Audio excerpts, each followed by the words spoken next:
Hey guys, welcome back to another episode of Hearthstone.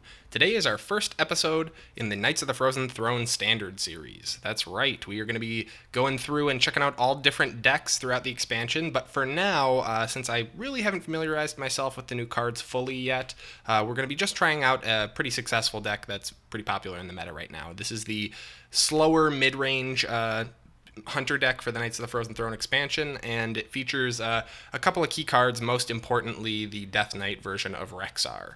Let's go ahead and jump in and see if we can get a good match. Rexxar versus Gul'dan.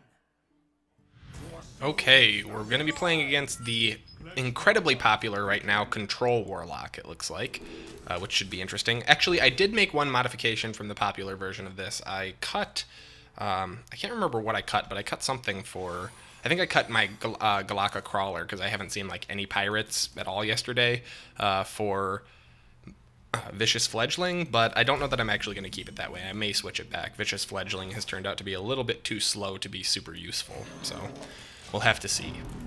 If this is Control Warlock, then we're going to be seeing probably a ton of AoE throughout the early game. Otherwise, it could be Zulok as well. There's a pretty cool Prince Kelseth Zulok theory craft out there that's picking up steam as we speak.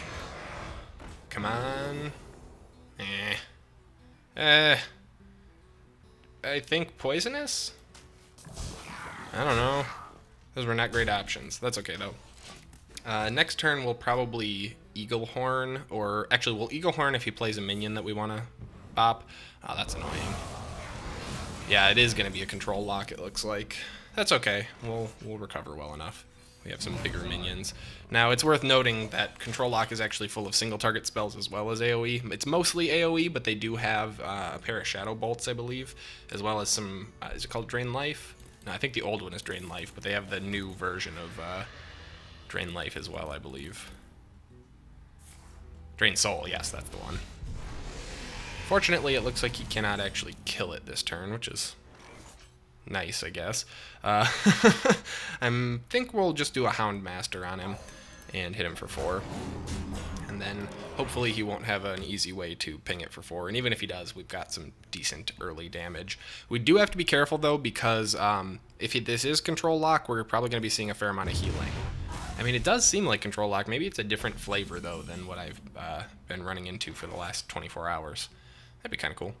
Alright, so really don't want to buff this guy again, but kind of feeling a little obligated to. Now, that's okay. We'll go ahead and drop a Vicious Fledgling and hope he doesn't have another Hellfire, and then we will just...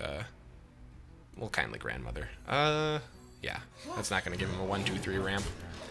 Gotta be careful. If he pings the Kindly Grandmother, then he'll have the 1-2-3 combo for Defile again, but hopefully that is not going to happen here.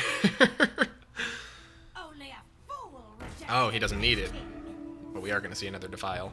God, Defile is so good. That combo is so good. Brutal. Brutal!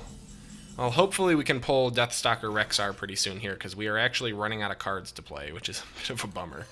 I really don't want to waste that, so I'm going to hold on to it for now, and we'll just keep on whacking him. The good news is, while we are starting to run out of cards, he's all the way down to 10 life, and we haven't seen any healing cards out of him yet. So it looks like this may not be the more sustainable Control Lock variant that I've seen. But, oh, I stand corrected, and here comes the free ghoul. No, okay. Interesting. This is not typical, to say the least. Let's go ahead and drop a Vicious Fledgling.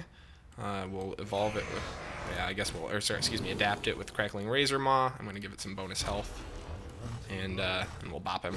I know Wind Fury was there, but he'll probably have the same option on the next turn, and if not, well, I just want to give him a bit more survivability in case the guy's got a Hunter, or sorry, excuse me, not a Hunter's Mark, but some kind of a damage combo he's going for.